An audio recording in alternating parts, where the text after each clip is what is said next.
Welcome back, everyone, to Season 3, Episode 28 of the Inside the Woods podcast, a Valley News show where every week we've been giving you an inside look at Dartmouth Big Green Athletics. I'm your host, Mike Coughlin.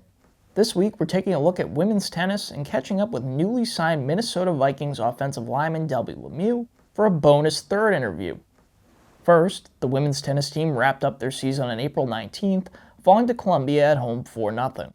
Despite that, Dartmouth had a breakout season, finishing 14-8, and those 14 wins are the most for the program since the 2016-2017 season, when it had 17.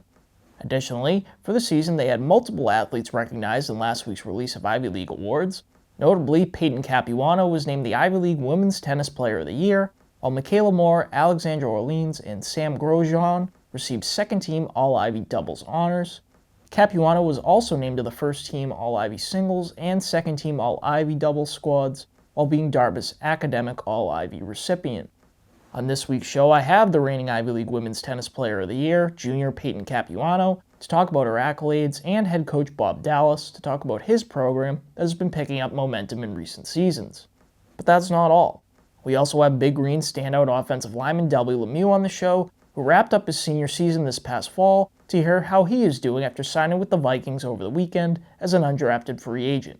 Now, with introductions finished, let's get to the rest of the show.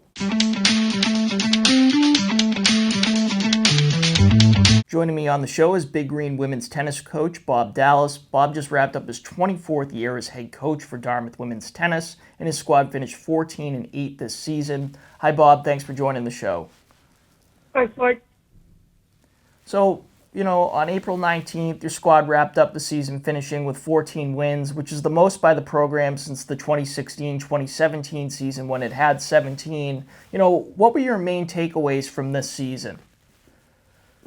It was, great to see the overall growth of the program, the way the women on the team were able to embrace the challenge that were put in front of them, and sort of the love that they showed for Dartmouth and each other.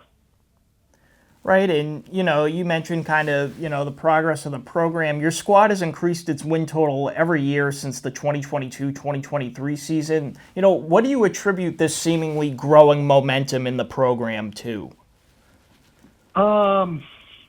First, good players, and then secondly, just overall, I would say the feeling around Dartmouth athletics and Dartmouth College in general.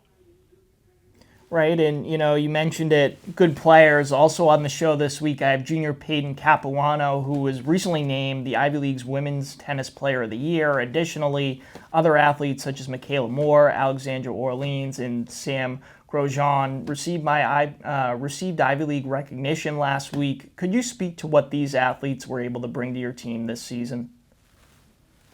Yeah, all four of those women brought a high level of competitiveness, a high level of care, and again, really a theme of like a high level of love of Dartmouth and their teammates. Right, and looking ahead, how confident are you that the program can build off its recent momentum and challenge for an Ivy League title, something, the Big Green have not secured since the 2016-17 season when you guys tied for first? Yeah, for sure we're on the right path. We have, I think two high-level recruits also coming in for the 26-27 season. And, with really all of our starters coming back, we definitely have the ability to contend for the title next year. Right, and then finally, having been with Dartmouth since 2002 and coaching Division I tennis for almost 40 years, could you give our audience some insight into what your favorite aspects of coaching have been through the years? Number one is just, watching, whether it was the men or the women that I've coached sort of develop as students, as people, as players, through the, a pretty formative time in their lives, that's 18 to 22. The second thing is just the relationships you build with them, and the type of people that they become, and then you sort of get to be on the permanent wedding circuit is something else that's kind of really cool. Right. Well, thank you very much, Bob, for joining the show. I really appreciate it, and I wish you well with the off season. I appreciate it. Take care, Mike. Now joining me on the show is Big Green women's tennis athlete Peyton Capuano. Peyton just recently wrapped up her junior season and was named the Ivy League Women's Tennis Player of the Year last week. Hi, Peyton. Thanks for joining the show. Hi, Mike. Thanks for having me. So, as I said in your introduction, you're now the reigning Ivy League Women's Tennis Player of the Year. What does it mean to you to be recognized with an accolade like that? I mean, honestly, I never really thought I would have that achievement. I mean, I'm super grateful to the team and especially my coaches, Coach Valeria and Coach Bob Dallis. I never would have been able to do it without them. So it's such a privilege.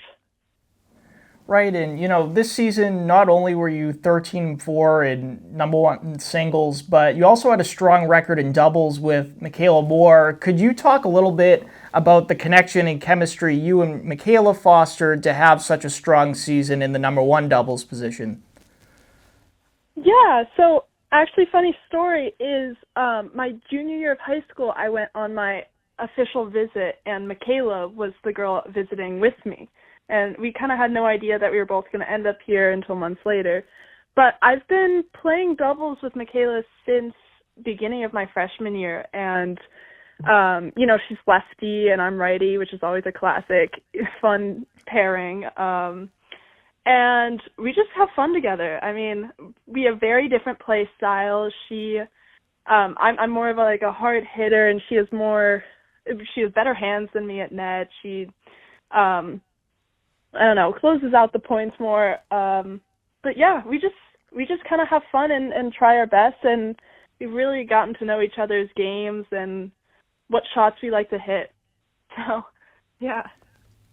Right, and in addition to the accolades you got last week for your play on the court, you were also Dartmouth's academic All-Ivy recipient. Could you give our audience some insight into how you're able to juggle, both the on-court and the in-classroom work and being able to excel, to this point at both of them? Yeah, it's definitely difficult. I mean, luckily I've been a student athlete for pretty much my whole life, so I've had practice balancing, but definitely at Dartmouth specifically, it's difficult. But I do have to give credit to, again, my coaches. If I'm ever in a tough spot academically, say I'm really panicked about an exam, to the point where I can't focus or improve in practice, I could ask him if I can make up or move the practice a little earlier or something, and he's very accommodating and really helpful to us, so that he just wants us to succeed in all areas.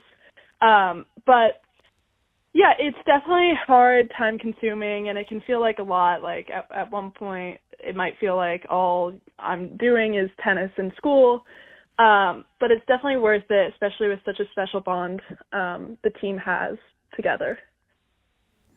Right, and then, finally, when we have student athletes on the show, we like to hear about their time at the college. So could you kind of speak to how much you've enjoyed your time on and off the court at Dartmouth?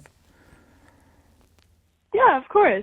So a big part of why I chose Dartmouth was because of how accommodating, again, Bob is with letting his players experience all of college. Like I'm in a sorority, I'm in Kappa Gamma, so I get to have my own sphere of friends here with that. And I actually just studied abroad this fall in London with my two other teammates in my grade, Caroline Lemke and Michaela Moore.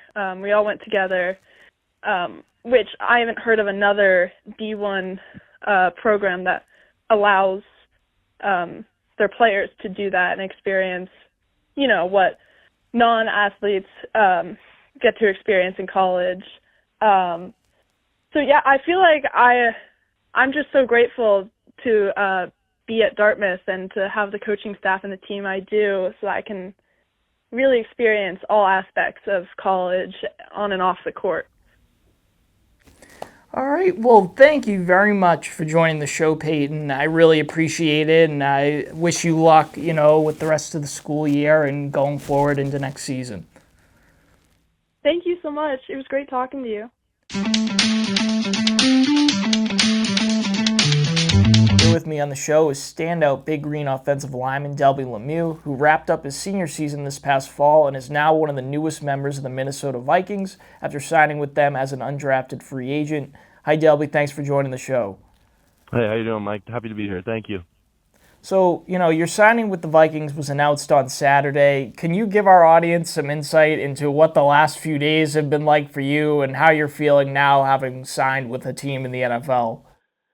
Yeah, no, the last couple of days have been great. Feeling incredibly grateful about the opportunity. Super excited. I was super glad I got to share the moment with my family and a few close friends shortly following the draft, and it's been incredibly special. A long time coming for sure. It feels like it's been a long couple months since after my senior season, and really excited to get back to playing football and getting to prove myself and take my shot. Right, and getting a shot in the NFL is a dream for a lot of football players. When did you first realize that getting a chance in the league was a real possibility for you? Yeah, definitely. I think for me, it came about sometime after my junior season at Dartmouth. We had a great year as a team. I was really excited about that team. We had a good tight-knit group. Had a good season in the win and loss column, and after that, my name popped up on a few lists that I wasn't, it wasn't something I was anticipating, but I was really excited and felt very fortunate to make some of those lists. And I would say after that time is when I started to consider the fact that it might be a possibility for me.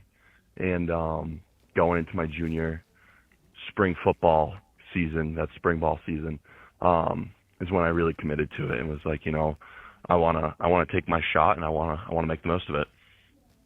Right, and backing up a little bit, this winter you were invited to participate in the Senior Bowl, which is a big opportunity to get more eyes from professional scouts and hands-on work with NFL coaches. What was that experience like, and what are some of the things you took away from that? Oh yeah, the Senior Bowl was a ton of fun. Super blessed to have been able to have that opportunity, but it was really good for me as a football player.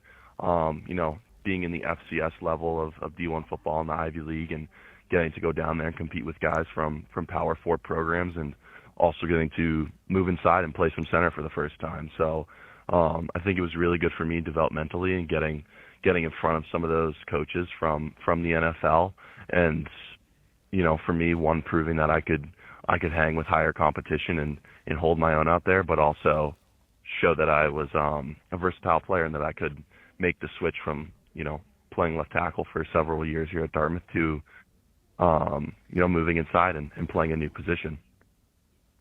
Right, and you mentioned earlier in one of your answers, it's kind of been like a long time coming since the end of this season. I wanted to ask, just about the process, of the last few months, like heading out of the Senior Bowl, leading up to the draft, and then ultimately the period afterwards where NFL clubs sign undrafted players. I just wanted to hear a little bit about, what that process really was like for you.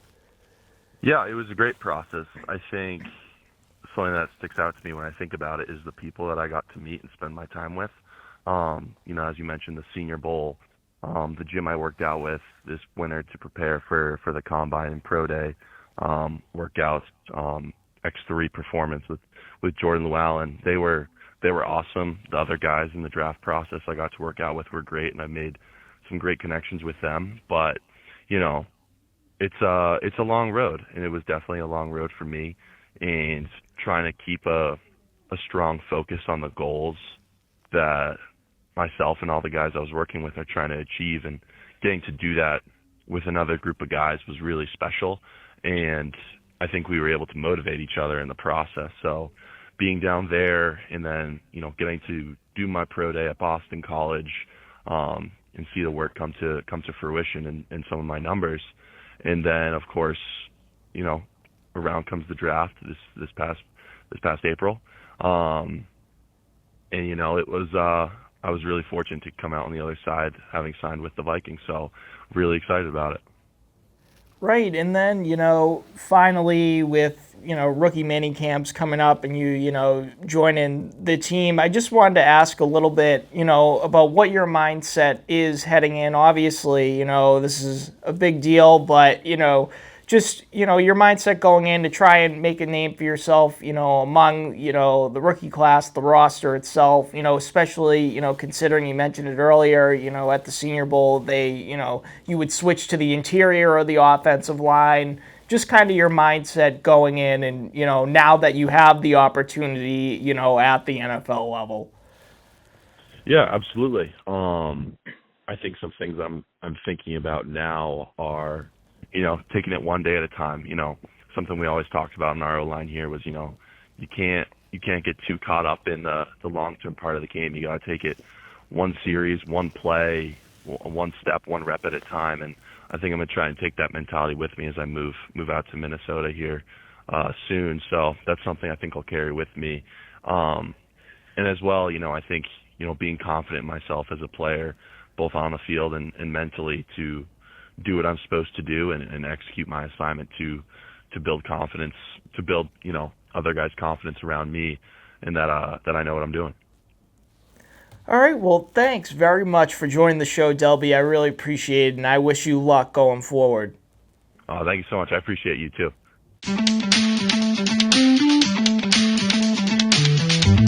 And that was Season 3, Episode 28 of the Inside the Woods podcast. As always, thanks for listening. Next time, we'll be back with Episode 3 of the Upper Valley Varsity View podcast. Till then, enjoy the rest of your week.